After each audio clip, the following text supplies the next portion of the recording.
Hello and welcome to Kakistocracy. I'm here with Joseph P. Larkin, away from his home. The birthday boy. Yeah. I wasn't sure if I was going to mention that. I don't know if people wanted to use that against you somehow. They won't know. Because they don't know what day we're taping this. So fuck them. Okay. True. Yeah, by That the is way, very also true. my mother's maiden name is Spengler. Like the In case you were trying Ghostbusters? to yeah, just in case you were trying to get into my fucking email account. Now you know my birthday and my mom's maiden name. Mm. Yeah. Well, Yeah, I'm in Vegas, baby. nice. Yeah, I have drank nothing. I didn't do any cocaine. I didn't do any gambling. I mostly just slept and flipped through the fucking cable channels because honestly, that is a pretty amazing vacation when you're a middle-aged dude. Ooh, air conditioning, and cable TV, 100 channels. I mean, man, I was watching Turner Classic Movies at 6 a.m. I was like, I haven't seen this shit in several years, maybe over a decade. I haven't gotten to watch Turner Classic Movies. So I was psyched. You what I watched this weekend was Days of Thunder. Man, I'm trying to get through my Tom Cruise movies, and I still haven't seen that one. How is it? It's a lot of fun. It's stupid, but it's a lot of fun. And I mean, Robert Duvall and Tom Cruise, John C. Riley is in it. Like, Oh hell yeah, I didn't know that. yeah, it it's just a silly movie, but it actually has a lot of heart. But at the Hmm. end of the day, it's just a popcorn movie. It's all Tom Cruise, dude. Tom Cruise has heart. Because I Yeah. watched a bunch of his movies last week or the week before. I saw All the Right Moves, which is one of his first movies, which is awesome. It's a really good Hmm. movie. It's actually recommended, unlike most of the movies we talk about here. Yeah. Um, and I watched this movie called Jack Reacher, The Tomorrow Never Comes, or some bullshit like that. Just another Mission Impossible, but with Yeah. a different character's name in the lead. Yeah. It- Oh, it- I got something. Speaking of movies, I have some exciting news for you. Guess what I found at the record store today? what? A box set featuring The French Connection 1 and 2. And I got it. Whoa. It's 3 discs. And this has been out of print for probably like, I don't know, 25 years or some crazy shit like that. Yeah. And I was only $3.88. And then I found a sealed copy for $12 in case this version I already bought fails or something like that. But man, what a fucking deal. People out here losing their shirts, losing their mortgages. Here I am just scamming DVDs for $3. Hey man, Shit. you want that unedited version though. Gotta hear that nigger. It's not enough when I say it in my own head and then also to anyone who will listen. I need to hear Gene Hackman say it one time in the movie.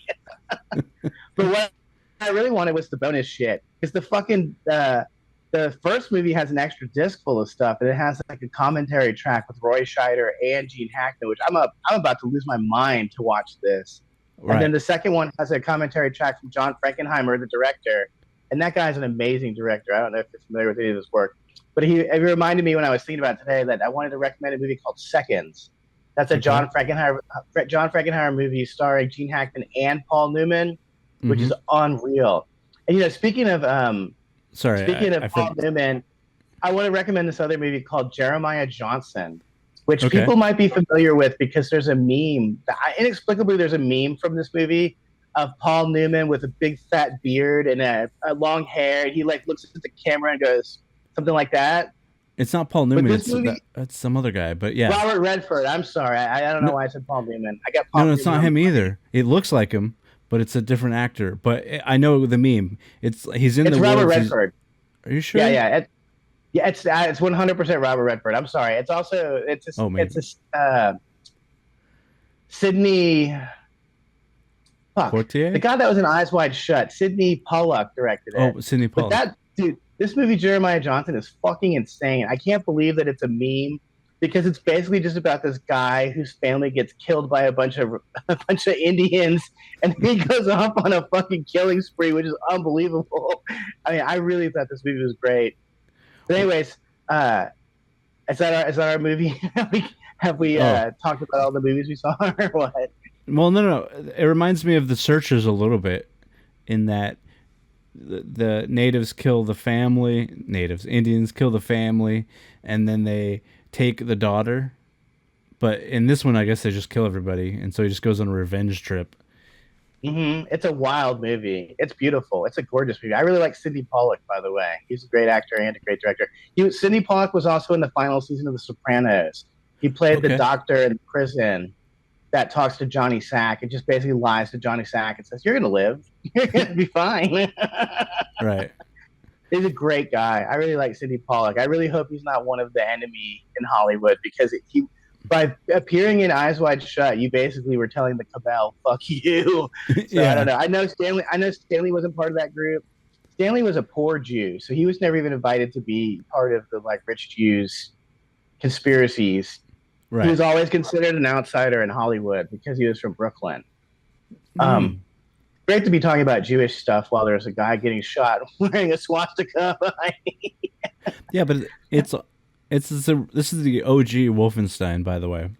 Yeah, I've never played this before. The one that I played growing up was called Wolfenstein 3D or something 3D like in that. the 90s. Yeah. I Yeah. didn't play this either. Well, dude, inexplicably, the one from the 90s was on the school computers in high school. So that's how Yeah. I got to play it. I can't even believe we had computers in high school. And also, we had typing class. They taught you how to type when I was a young person, which of course Me I didn't too. even learn how to do it. I still type like this. Oh, really? Like a retard. I've gotten better at it because I just do it for editing. So eventually, your fingers get used to it. But um, this is the original Wolfenstein that somehow spawned a franchise. And the amazing thing about this game is it was made by a very small team of a couple of people, but the guy that made it, it was one of the earliest examples of stealth action games. So more popular examples will be the Metal Gear series that came years later in the 90s. Or Doom. Is Or Doom Doom. considered that too? Doom, no. No. This game became like Doom eventually. Okay, yeah, I'm still thinking about the version I played, where you're Yeah. like in a room, sweeping the room, looking for people to kill. Yeah. This is Kind more of like like we being in a war. yeah. This is more like you're in this game. He's a captured prisoner, and he can steal uniforms like that. The one with that weird looking swastika in 8-bit, and um, and his whole thing is it's better not to fight. It's to try and sneak around everybody to get out. And these are the mazes. Like they're very rudimentary. This is like 81, I think it came out. This is the 84 version, but this is the earliest I could find. And so these types of games eventually would spawn what would become like the stealth action genre, which is a popular video game genre. I know we're talking about movies and video games, but each iteration it spawns the next iteration and inspires the next group of people. So without Pong, we wouldn't have any of this. Oh, hell yeah. That reminded me, when Nirvana were going to go out on tour in 1991, instead they canceled the tour, but the original idea was instead of, and behind them when they were playing, instead of having a video of them playing, they were just going to have a video of someone playing Pong. It was just going to be Pong going back and forth for 90 minutes, which I think is genius. But I brought up Nirvana because I went to the Punk Rock Museum today here in Vegas. Okay. And, dude, first of all, it was like $40-something to see a bunch of shit I've probably already seen online a million times, like flyers and shit. Right. But the one thing they had in there that really like kind of affected me was there was a couch just in a room that Kurt Cobain used to nod out on when he was in San Francisco. Oh, jeez. I was like, man, I no wonder this guy killed himself if this is how he's remembered. Like, I don't understand. This guy wrote like 5 of the most classic rock songs of all time, and we can't get over the fact that he was also a junkie. Like, come on, man, let him have his legacy for fuck's sake. It's only a part of his life. It's not even a part of his life that we even were allowed to see in his lifetime. So what the fuck are we doing here? But it was. I sat on the couch, of course. Unfortunately, I didn't nod out. I didn't have any chunks on. I didn't have any junk on me. Okay. but yeah, there's like a little placard right above it that says the owner of the museum was going to throw the couch out, but then somebody told him that Kurt Cobain used to nod out on it when they were recording in San Francisco, and I was like, "Fuck, man, what a dubious claim to fame." Right. Right. Man, Man, it's a very comfy couch. I can see why he would want to pass out on it. Right. Super comfy. Yeah. The only thing I remember my mom used to nod out all the time on the couch. Like, it's a very comfy place to nod out. Like, if you're gonna do it, that's the place to do it. You know. I mean, what do you want to do? Play guitar or take a little nap while other people do their shit? Yeah. It's pretty funny because, well, basically, Kurt Cobain was hired by this band called the Melvins to produce their record in '92, and then the Melvins hired him because they were like, "Could you write us some hit songs? You know, you're a fucking like songsmith." And of course, he just showed up and got high in the bathroom the whole time and passed out on the couch while the other guy did the engineering. It's a very sad story, and I shouldn't be laughing at it, but it's still kind of a cool piece of history in a demented sort of way. Right. Dude, it's depressing as fuck. It would be like if I died and they were like, there's a comedy museum, and they put like my lube in there or my fleshlight or some fucking crazy shit. Yeah. Well, Joseph went through a period of time where he was addicted to pornography, so we're just gonna focus on that instead of any of his comedy. I mean, think about this. The guy was only a junkie for a few years. It's not like he was a junkie for like someone like the guy from the Rolling Stones. You can call him a junkie because he's been a junkie for 50 fucking years. Or William S. Burroughs. Okay, I can see how you identified junk with William S. Burroughs. Right. But what the fuck, man? Poor Kurt Cobain. How long was like Johnny Rotten? Was he a junkie ever? I know. No, no. The only people in the Sex Pistols weren't junkies. Just the bass player Sid Vicious was a junkie.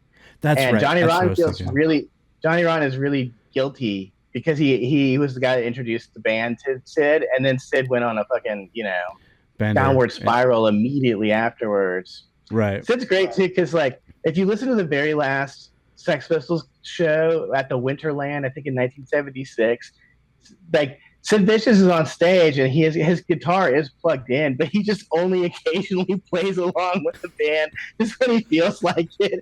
It's honestly one of the funniest things I've ever heard. That show is really fucking great. And it also ended with they were playing this song by the Stooges called "No Fun," which is the perfect way to end your career. And at the very end of it, Johnny Rotten says, "Ever get the feeling you've been cheated?" Which, by the way, that's also the best heckle I ever got doing stand-up comedy. Where one time I was opening up for a band. I was hosting a Halloween show for this band, and I had to like host the costume contest and shit. This was at the Echo, actually. No, it wasn't at the Echo. It was at the place down the street called fuck. I can't remember what it's called, but George Carlin used to play there back in the 60s. I forget what it's called, but anyway, it's a cool like legendary venue. I don't even remember. I don't even remember the name of it, but trust me, it was a total honor to perform there. Right.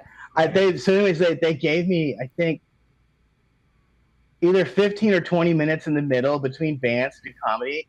And what people don't understand in these situations, these promoters, is that no one wants to see comedy at the punk rock show. Everyone came to see some punk rock and push each other.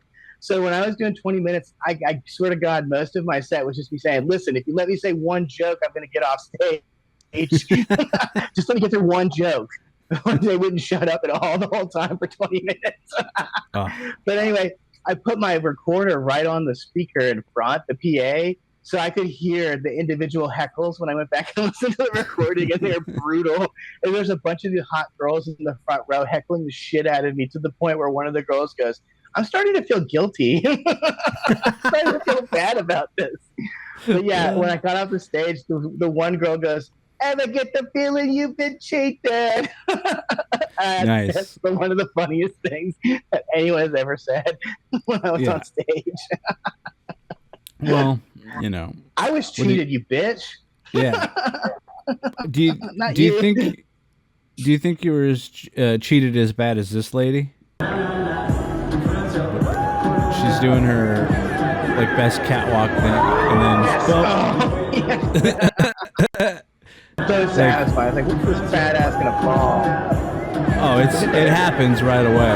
It's because first of all, the way let me see if I can get it like a good because her ankle goes right there, and then because Dude, I've seen so many women with this exact body type in Vegas. You have no idea. There are so many fucking fat asses in Vegas. I know I messaged you before I came out here. I was like, I might try to meet some babes. I was like, what babes? When I got here, there's zero attractive people. Every race is represented, and everyone's fat. Yeah, and ugly. It's you're in Vegas on a Monday. The hot people don't come in. That's why it's so inexpensive, though. You really have to go on days like Sunday, Monday, Tuesday, and Wednesday. Right. Maybe Thursday, too, because no one is here. And it's great. That's the best part about it is walking around and not seeing a bunch of fat asses or seeing less fat asses. Fewer fat asses. Right. Anyone on life support? Dude, I'm on life support at this point. Like, dude, let me tell you. All the trash from all over the world blew into town. You know what I mean? There's white trash. There's black people walking around in the middle of the fucking street, just crossing wherever they fucking please. I was like, am I in New Orleans again? I remember what this was like. And then there's tons of foreigners that are speaking in their own language and just being rude as shit. Vegas, baby. Vegas. It's like living in swingers. Yeah. It's like New Orleans in a way because you can drink outside and then people think that you can do whatever you want. You're not. There's actually rules, but people think you can just do anything. Dude, you just really nailed it. Because I remember when I lived in New Orleans, I remember one day I was sitting in traffic and this guy in the car next to me was smoking a joint and he tried to pass me the joint from car to car, and I was like, I don't fucking do that. I'm not doing while I'm driving on the freeway, man. I have a little fucking self-respect. Right. Hey, speaking of fat asses, do you have a video? Do you have the video I sent you this week? Oh, the one you just sent like today? No, I sent this the other day. It was the woman that I've been talking about who has a crush, the homeless woman who has a crush on me. Yes, I do. She popped up in front of my house the other night. Oh, yes, there she is. Hey, take it, bitch. Take up your ass.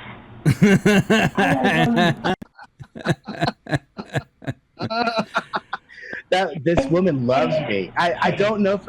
She's right in front of my house, so I can't tell if she knows I live here or if this is just a complete coincidence. Right.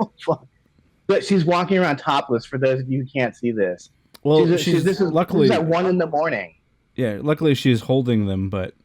Dude, it's so sad because when I was looking at her, I was like, this bitch used to have a tight body. In fact, she looked like she might have been a Playboy playmate or an actress or something, some kind of wannabe actress. You see tons of these types of people here that come here like during the 80s to be like a Playboy playmate, or you see a lot of these guys on the Sunset Strip who still look like they're in Great White or Bon Jovi or some shit, but they're all old and homeless and cracked out.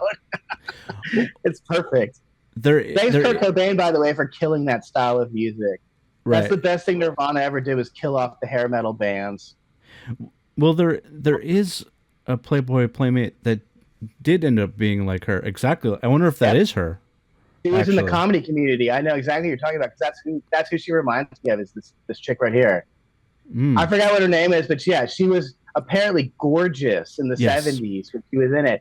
And then by the time we saw her, she was so fucked up on alcohol that it was like, I mean, I should not be laughing at this woman's misfortune, but it's really funny. You're not laughing at her. You're laughing at the situation. No. I'm laughing at her. I love it when hot chicks get ugly. Love it when hot chicks get ugly, when you finally see what it's like to be like the rest of us. It's also... It's very satisfying when people like Eddie Vedder get ugly too. See, Kurt Cobain never got ugly. He's always going to be beautiful forever. Forever young. Eddie Vedder, on the other hand, looks like somebody's fucking dad. Looks like someone's uncle or something. Yeah, he looks bad. Yeah, he's didn't Sounds like help. shit. He looks like shit. But There won't be any Pearl Jam shit in the punk rock museum. I'll tell you that right now.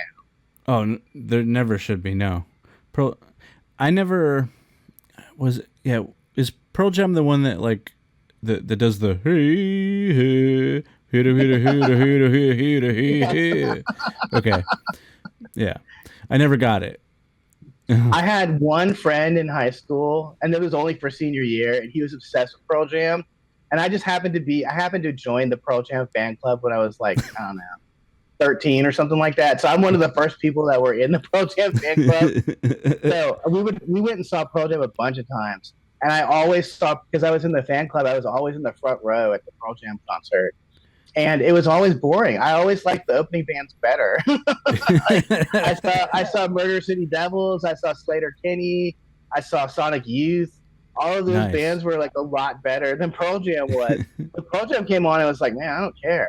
I don't fucking care about this at all. Right. Oh well. I've still seen them like 10 fucking times or some shit like that.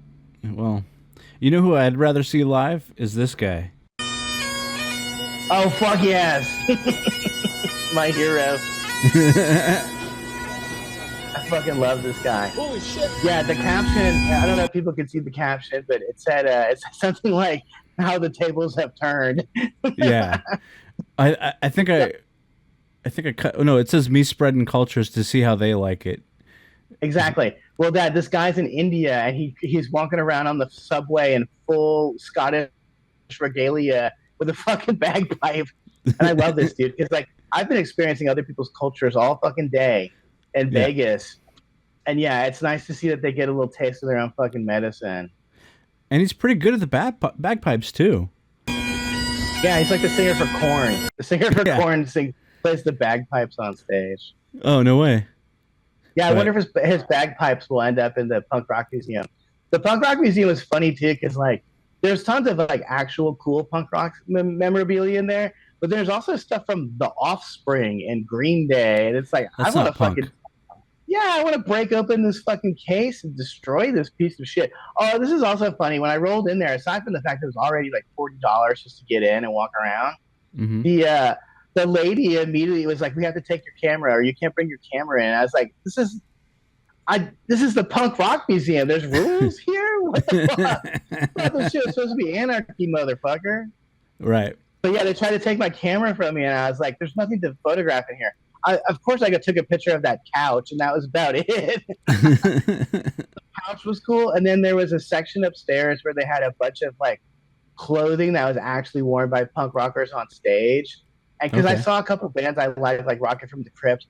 Rocket from the Crypt used to go on stage wearing matching outfits, which I think is really cool. They were kind of like the James Brown version of punk rock. They had a horn section and stuff, but they all dressed in the same outfit. And I saw one of the outfits today, and I was like, "That's cool. That's really cool." I couldn't fit into this, by the way. It's too small for me. But yeah, so basically, I saw two cool things at the Punk Rock Museum, and that's it. And lots of ugly people in there. lots of non-binary people wandering around in there. Right. Well, I think this kid to me is punk rock. 100%. That's the spirit of punk rock right there. He's the real deal. I wouldn't have the balls to do that. I think that's pretty cool. He's the real deal. Yeah, I can never do it, but I respect the hell out of it. You know? Yeah, I kid's hilarious. Of course, he has red hair too. Just really rubbing it in. Right. Look at those Indian guys around, and they look so irritated. I am proud to be a European. I will not show embarrassment to be a European, and I will continue to spread European culture. Yeah, man. He just sounds like a good dude, you know? Yeah, what's wrong with European culture? It rules. Yeah. It's made most of the modern world, at least the good parts of it. Hey, man, we were just talking about punk rock. That came from Europe. It came from England. Well, I mean, I'm not going to cry about that shit. No. And, like, people get mad in California about that, but I'm like, dude, if you're Mexican, I'm half Mexican. You're basically white. You got conquered by the Spanish. You are. Dude, I know they're white because you know who makes up the majority of the users of 4chan? Mexicans. Mexicans are all over that shit, man. So Yeah, I totally agree with that. You got conquered I like by how this. these Nazi guys are walking on top of my head. That was a complete accident. This is the best background we've had yet, in a weird way, because it kind of fits the two pictures in the picture at the top when we show a video. Right. You still see this little weird pattern in the background. Well, I kind of think this next video will definitely fit with what the game is playing.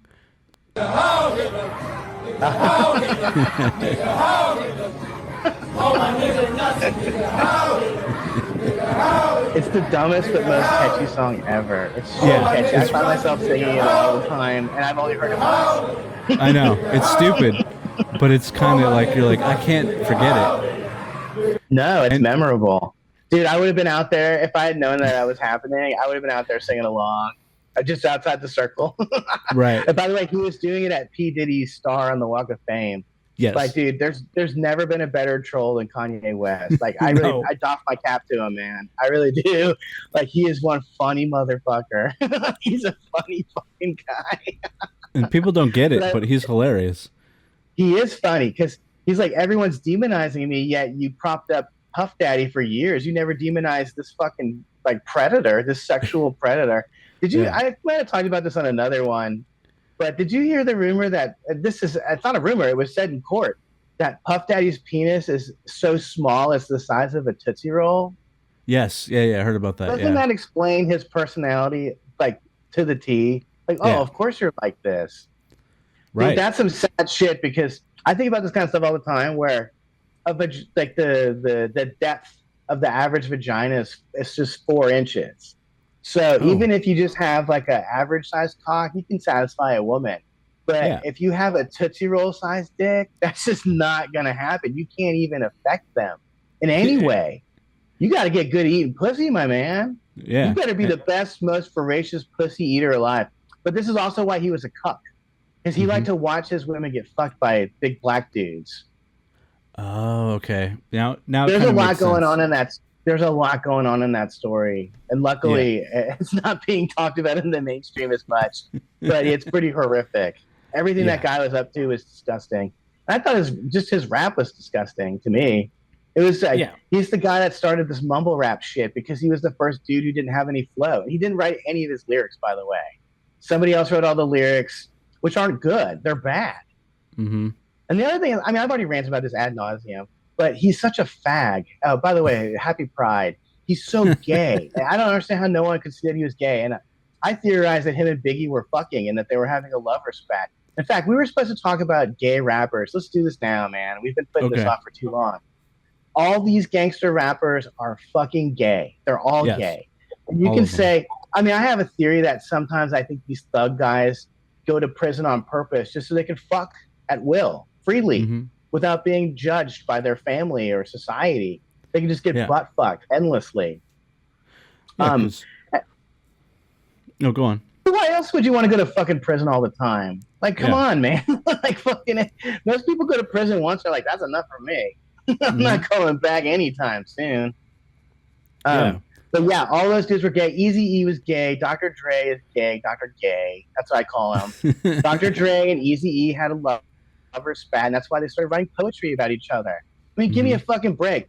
I said this before, I'll say it again. If I have a problem with you, Chris, I'll just stop talking to you. I'm not going to write a fucking poem about you and then add beats to it and sing along to it. That's gay. Yeah. That's the definition of fucking gay, man. Writing a poem for someone else that you want to fuck is gay. What the fuck are you talking about here? I mean, I've never written a poem for a girl. That's how gay this is. Like, they do something that's beyond the pale of gay. Well, I remember too. Well, I remember listening to the lyrics though. One of the most famous diss tracks is "Hit 'Em Up" by Tupac, right? Where he's talking about Biggie. And if you listen to it, there's a point where he talks about like fucking him, but he does it in a way where it doesn't sound quite like he's saying that. But if you really like go back to the lyrics, you're like, wait a minute, he's talking about fucking this dude. Like, the only good line in that rap is when he says, I fucked your wife. Like, that's funny. That sounds like Tupac might have just been like half gay or something. But by the way, he was gay as shit too. He's another Right. fucker that was writing poetry and writing songs about his mom. Yeah. Fucking fag. He was an actor, basically. He came out of Baltimore, that school in Baltimore, right? And if you see the early Tupac, he's very effeminate, very soft-spoken, He very got sugar in his gas tank. yeah. And then He's playing softball. You know what I'm saying? yeah, and then he got cast in a movie where he played like this dancer that was kind of like gangster, and then everyone went, "I like that. Do that." You're talking about the Juice. Yeah. Yes. The movie, he was an actual dancer in real life. He was the background dancer for Digital Underground. Mm-hmm. The Humpty Dance. That's that band. Yeah. So he was in this movie called Juice, which, by the way, I love this movie. Whenever people say that they can't have, they need to have someone their own race as the star of a movie so they can identify with it, I always say, well, I loved Juice when I was 13 years old. So it's a bunch of black people, it's black kids, but the black kids collected records. So I was like, well, I can relate to these kids. I collect records too. Right. So anyway, what it sounds like is after Tupac did this movie Juice, people liked him so much in this part, and he is very good in that movie, that he basically adopted that as his actual real life personality, his persona. Yes. Then all of a sudden, after this movie, that movie came out in 92. By 94, that's when he was getting shot. That's when he was getting into fights and shit. Mm-hmm. He totally provoked the fight where he got shot here in Vegas. And by the way, I probably will go to it. I've been to the place where he got shot before. They tore down the casino, but you can still drive by because there's a bunch of graffiti over there. So I might check that out tomorrow before I leave. But anyway, point is that I know what I'm talking about. Okay, I'm not talking out of my ass here. I know enough about Tupac that he was a total flamer. Yeah. But dude, the biggest faggots were Snoop Dogg, Dr. Dre, Dr. Gay, and Eazy-E. That whole crew. And there's a reason why Ice Cube left NWA. It's because he didn't have sugar in his gas tank. He's like, this is not the group for me, man. Yeah, he was like, this is NW gay. Mm-hmm. I like that. I had to be stupid for that one. But yeah, and in fact, if you listen to the disses between Eazy-E and Dr. Dre, they're both calling each other gay. That's what they're talking about. Hey, you're a doctor. Yeah. I mean, kid, grow up, you fucking idiots. No one died of AIDS in the 90s who wasn't fucking gay. Just stop with this shit. Magic Johnson's gay. I mean, I've had insanely unprotected sex and never had an STD at all. You know why? Because I never got fucked up the ass. No one shot jizz in my bloodied asshole. Okay? That's how you get AIDS. No woman has probably ever gotten AIDS from sex unless they got fucked up the ass. Come on, people, work with me here. Right. I'm really incensed about this, and happy Pride, by the way. This stuff really bothers me because all my early sexual adventures, I used condoms. In fact, the first time I tried to lose my virginity, I couldn't because there was so much medicated goo on the condom that it smelled like a hospital, and I couldn't get it up. I couldn't get it up at all. And I blame gay dudes for this. Why didn't you use condoms, you fuckers? Right. Why are you fuckers on the down low having fucking gay sex and then fucking your wife without a rubber? Fuck you, man. You're the problem here, not me. Fuck you. Yeah. Go join the gay men's choir of fucking San Francisco so you could be dead in 5 years of AIDS. Like all the rest of them. Happy Pride, everybody. Yeah. I'm trying to figure out. Dude, I love the idea of pride. Imagine having pride in the fact that you get dick up the ass. Wow, what an achievement. There's a pretty funny Norm Macdonald quote where he says something like, yeah, that's not something to be proud of. No, yeah. Like, hey, my son just became a doctor. He just got out of medical school. Oh, really? Well, my son takes it up the ass. Yeah. Yeah. In his mouth and his ass, he doesn't care. Mm-hmm. Yeah, Norm was the man. Yeah. I love how he could say something like that in such a folksy way that you couldn't be offended by it. You're just like, oh, yeah. That's Wilford Brimley over here talking about faggots. He goes, here's a picture of my son. In fact, if you can see, there's like this arcing arc of jizz going over his mouth as he's greedily lapping it up. He had so many details in every bit. Yeah. Like the kind of details that only a gay dude could figure out.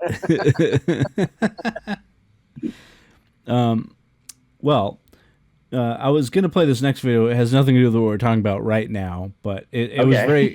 It made the rounds on the internet, and it's kind of the opposite of gay, I guess. Getting in the car? You have to. Oh, yeah. Okay. You don't have a choice. You're under arrest. Have a seat in the car, please. Not guilty. No, I'm not getting in the car. You have to get in the car. Why? You are under arrest. Free to go. Well, yeah, you're free to go. I'll give you a ride home. Yeah, jump in the back of the cruiser. I'll give you a ride. in the old days they could, but these days no. She's going to jail. But this made the rounds for obvious reasons because she's a beautiful woman, right? Yeah, she's stacked. She's stacked. So everyone's going to be like, "Oh shit," you know.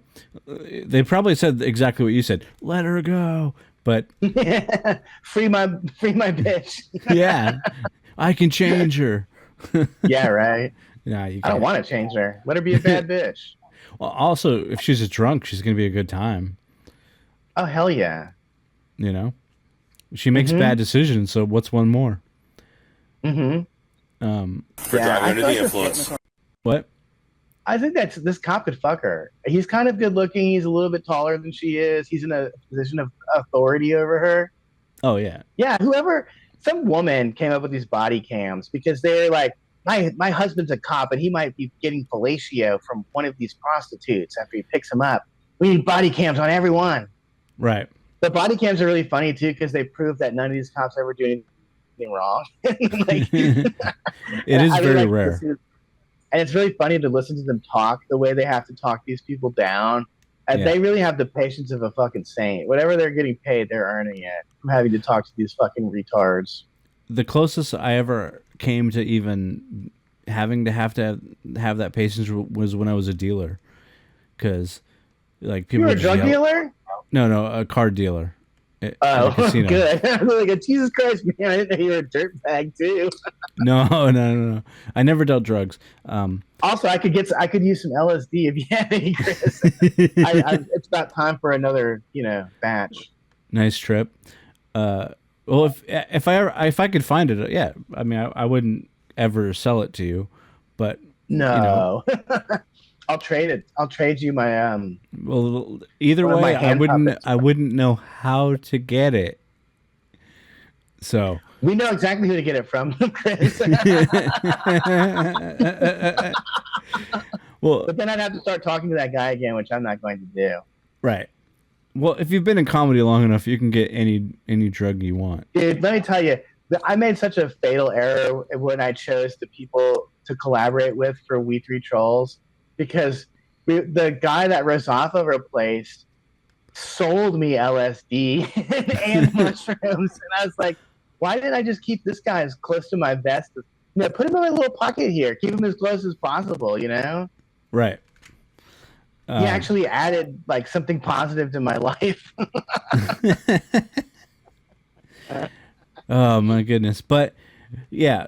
I wouldn't know where to get it, and end of story. But anyway, let's go back to this chick that's stacked getting arrested. Oh, can I say something real quick about LSD, Chris?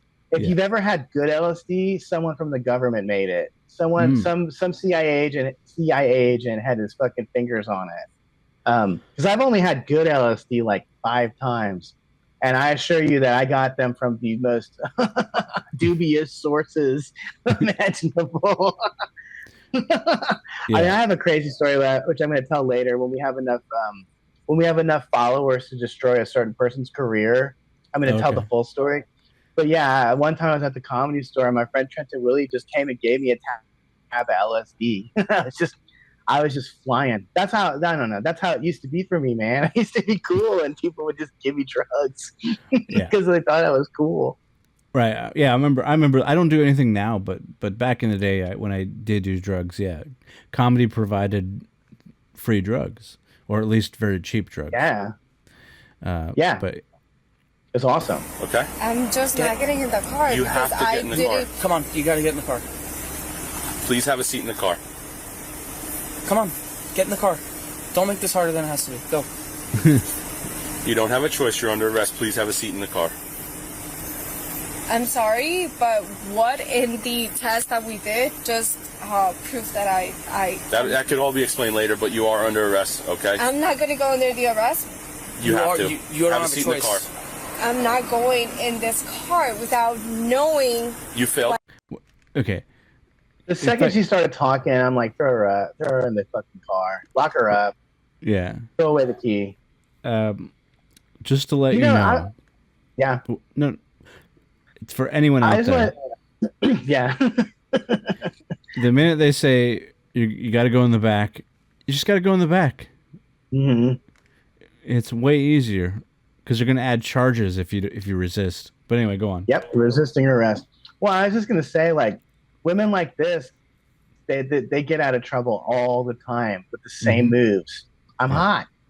I'm confused. I'm confused and hot. What's going on? And then and when that doesn't work, they start shaming the officers or whoever. Right. You're a creep. Why are you touching me like this? Well, I want someone to protect me from you. Die. Just fucking die already. I hate emotional manipulation from women. Because I have 3 older sisters, man. Anytime someone gets passive aggressive with me, I just get aggressive. I don't have any fucking patience for your bullshit. With your mind games. Fuck you. Right. Fuck you. Get in the car. You're arrested. You drunk driving piece of shit. I hate drunk drivers too. You know, I'm not much of a tattletale, but the other night I tattled on someone who was drunk driving. I called 911 and followed the car until I got the license plate. Okay. That's good though. I don't care. There's no, I'm not getting a citation or anything. No one gives a fuck, but it felt pretty good to know that fucker's not going to be able to drive at least that night anymore. At least for a year. If it's their first offense, but chances are it's their second or third offense. So that's like mandatory jail time, by the way. How many fucking DUIs do people need to get before they learn that that's just not cool to do? Well, I only ever got one, and I've never fucked up since then. But I'm pretty I'm one of those people that like actually learn from their experience, and I went, oh yeah, I'm gonna change how my life goes, and make sure I'll never do that again. I mean, I have a friend that had 3 DUIs, and he did spend a weekend in jail, and it's like, dude, why don't you just quit drinking? Yeah. Smoke weed. Smoke fucking weed and don't fucking drive. What's wrong with you? Right. Yeah. Like, there's so many other options. What are you doing? Yeah. Yeah, when they open up the punk comedy museum, they're gonna have they're gonna have a bunch of like old doob tubes from me. Like I'm like, they'll have one of my joke notebooks on the, like, you know, so it'll be opened up to a random page that says nigger on it or something like that. some super racist joke. It'll be in a big glass case. This is Joseph's process. I'm sorry, I can't get over the fact that they put that couch in that fucking museum. What a fucking disgrace. What if his daughter saw this? I mean, yeah, that's true though. But it's just not right. Yeah, because like you said, he was only a junkie for a very short period of time, right? Like he got into drugs when he became famous. So what's the big fucking deal? Yeah. Anyone would go into like a spiral when you become famous. That happens to every one of these fuckers. Easy E got AIDS, for crying out loud. Well, you know, there's something weird about fame, and I only notice it from like a pulled back perspective. But what I've seen is it messes with every single person's mind. Because all of us, you went from nobody cared who you were to now everybody thinking no matter what you do, it's amazing. That's got to like do something to you, you know? Of course. What a nightmare. Yeah, that's terrifying. Because when you want, you know, what we want is just a little approval. Like, I like to get attention when I'm on stage. I don't want attention any other time. I hate it when I'm the center of attention when I'm not on stage. I mean, I'm very socially weird, but I only like social situations where I'm in complete control. I'm the guy on stage. I'm the one talking. You're listening. That's it. Right. The idea of actually being famous, like when I was walking around today, what if someone just started talking to me? You know, I mean, like, Yeah. Hey, it's Joseph P. Larkin. Ooh. Excuse me, I'm trying to look at this junkie's couch. Okay, buddy? Let me have my space. Oh, I heard a funny story. Speaking of famous stuff, when I was in the record store earlier today, I was eavesdropping this conversation between the owner and some of his some of his like his star shoppers or whatever you would say, clients or whatever.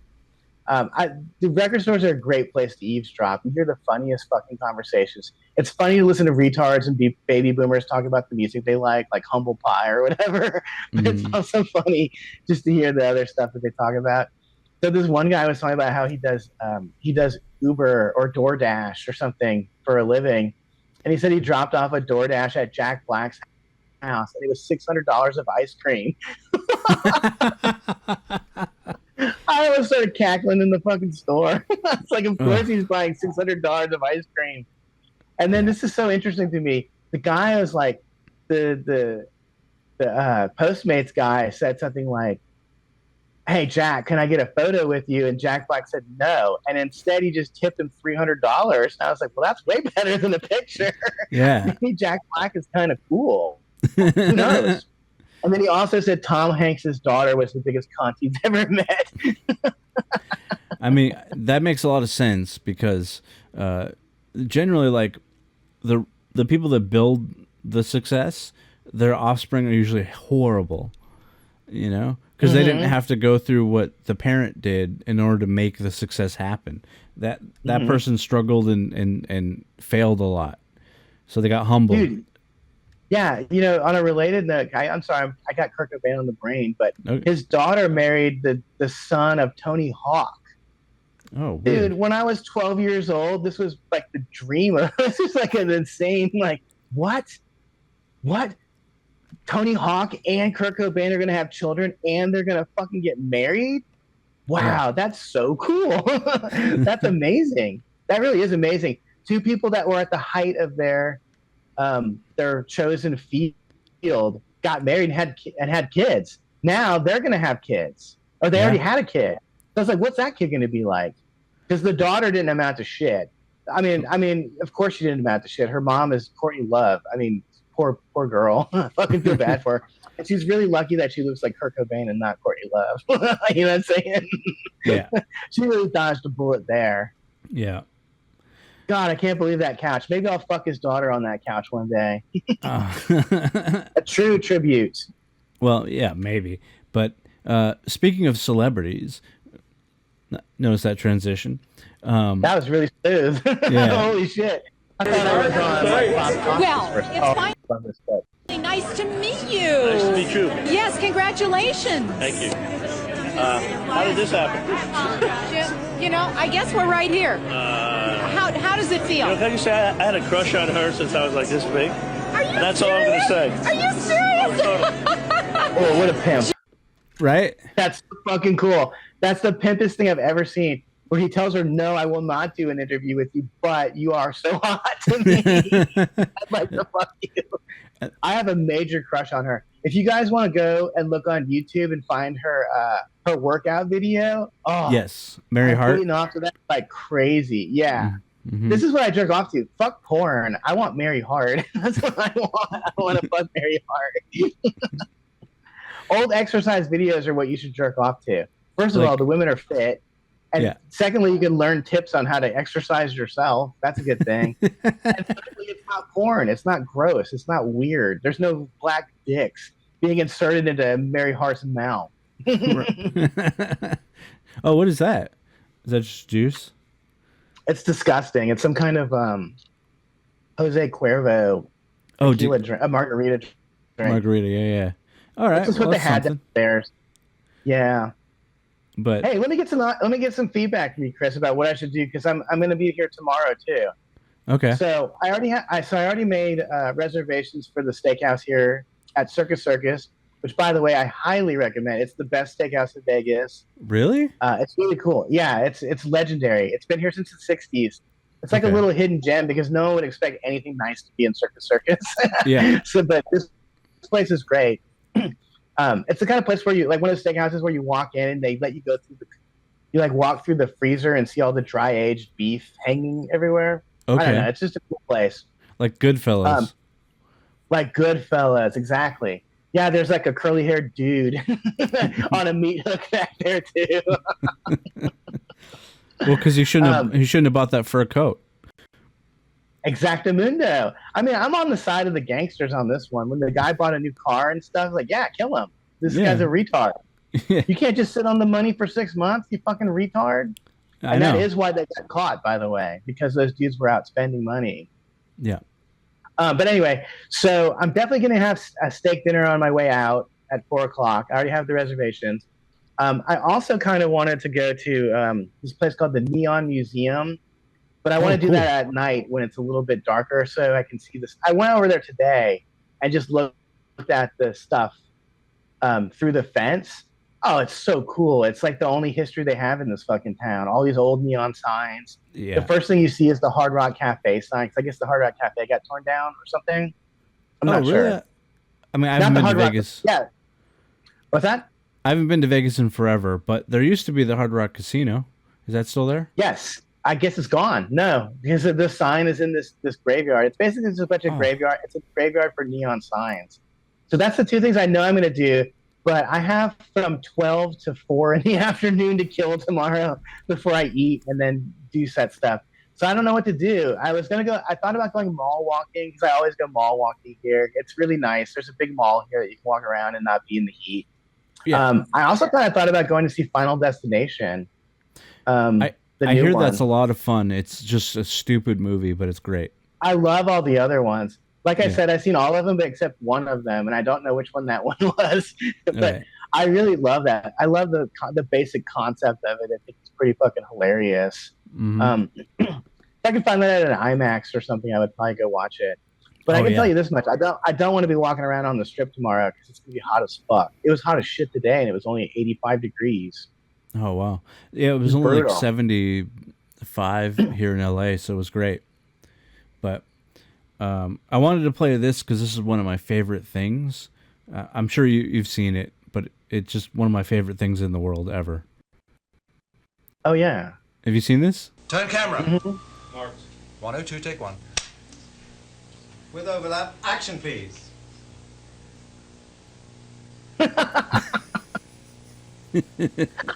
The look of contempt on his face.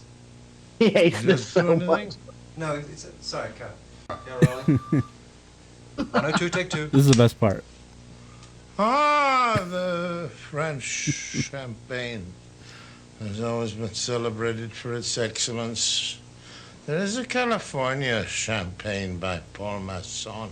How did they not laugh? No, you can tell the woman is having trouble. Yeah.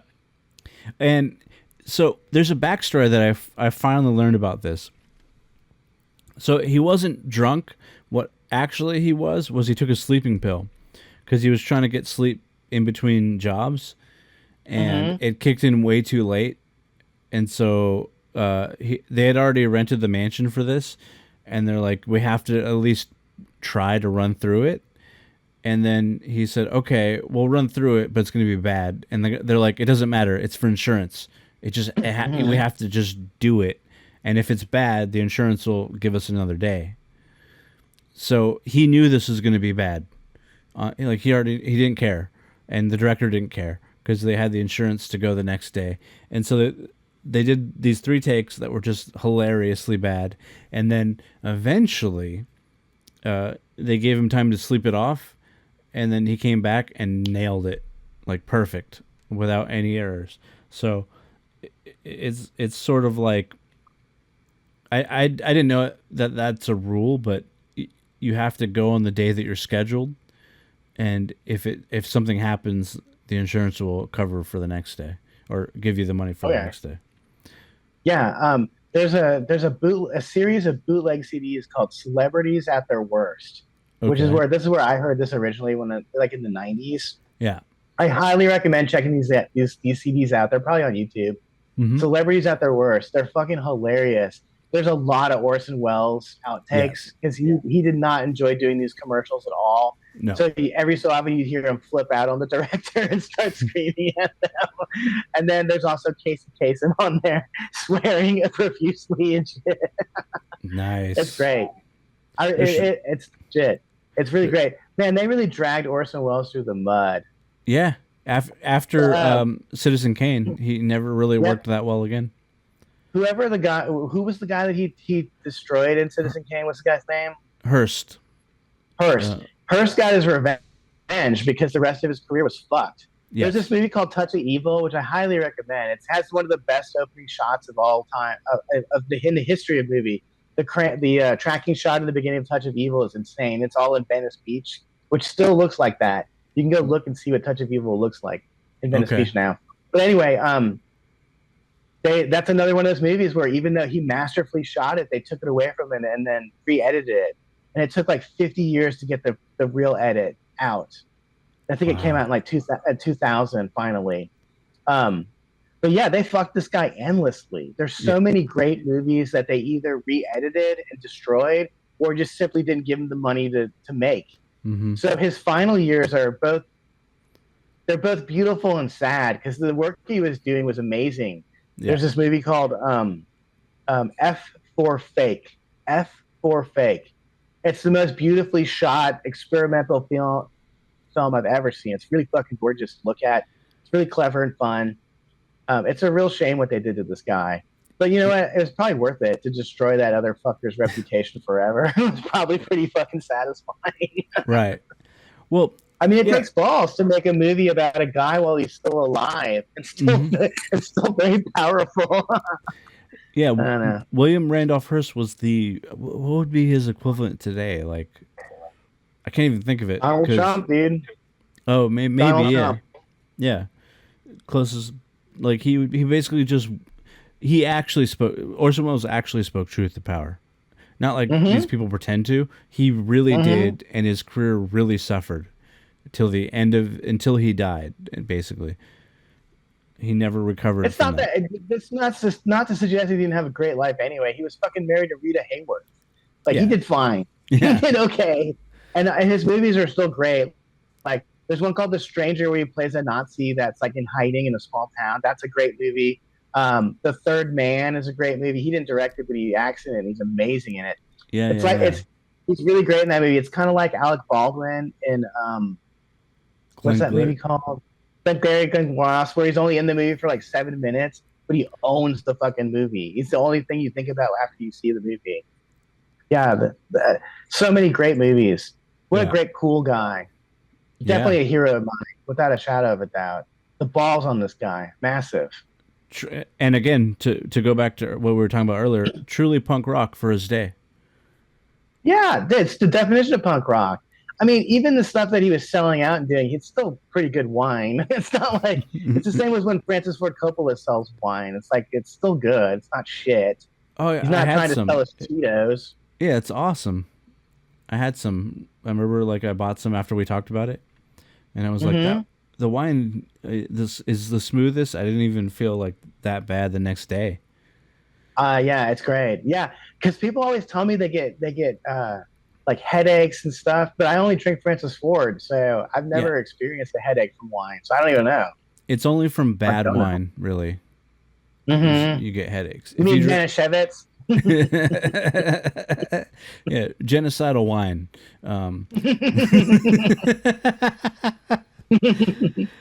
Yeah, they have wine in Palestine, but it's spelled WHINE. Hello. Hey. Yeah, I'll attack both. I'll attack both sides. I don't fucking care about either side, really. Right. No. I'll attack them both. As we've said many times, we don't have a political point of view. We just really just like funny things. And I need to highlight this. I don't vote, and it's insulting to me that people think I would stand in line to vote. Fuck you! How dare you? How dare you even suggest that I would vote for any of the stuff I talk about? You must think I'm a retarded idiot or something. Right. I want to play this one last thing before we go, and this is a pretty good example of pepper spray, I would say. You know. I wanted them hoes to rock the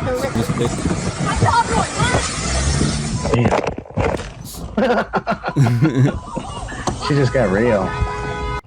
So there's a little backstory. So apparently these girls were in a beef with this other girl, and so she bought bear spray, and she found out where they were waiting at a light, or maybe she happened to see them, and maybe she just happened to have bear spray on her at all times, and then she just went up to him and just drenched that car. So you can't drive after that. There's no driving. Mm-hmm. You're fucked. You're done. Like, the whole night is ruined, and I don't think they're smart enough to realize not to touch their eyes. So they're gonna make it worse. And I don't see any water bottles around them, so I don't see how any. Yeah, there's no milk jugs. There's no milk jugs. But she got them good. Yeah, that's them going like we're screwed. Man, whatever. Fuck this world. I don't want. I hate living with people like this in the same world. Right. That's all I could think about. I was walking around the circus today. That's where I'm staying. The circus. I was just walking around being like, man, this is just human garbage. These are just like potato sacks with legs walking around. These people fuck. I remember there was like one of the later George Carlin bits is talking about going to the mall and asking like, do these people fuck? Like, how do they fuck? But it's true. Like, how do these fat fucks even get on top of each other? How do they procreate? Very uncomfortably, I'm sure. Mm-hmm. But so basically, what you're saying, so tomorrow, before I go to the steakhouse, I should just run around the circus with a knife and just start stabbing people at random. Is that what I should do on my vacation? As a joke, sure, but in reality, obviously not. But as a fantasy, why not? Yeah, go ham. I mean, I'm definitely gonna go fantasy. I mean, go ham. That's the perfect way to describe it. It'll be like carving up a fucking turkey. I can't overstate how ugly everyone is here, and I feel uglier just being around them. I'm like, fuck, man, I need to shave my beard off. That's what I've been thinking about all fucking day, like how ugly and like humidity. Whatever. It's just gross. Yeah. There's just an ugliness to this town. There's just, I mean, because I don't gamble and I'm not really much of a drinker. I'm having a drink. You know what I mean? On my birthday. I don't fucking care for this stuff. Right. But then when I see these people around here, these fat fucks drinking fucking the beer with tomato juice in it, and I just think, like, you're just garbage. You're just human trash. I hate this. Right. I don't know, man. Yeah. I mean, you're right. But all I'm going to say is happy birthday, and thank you for listening. I hope you also have a good week, however many of you. And thank you again. So it was a great talking to you, all right? Oh, yeah. All right.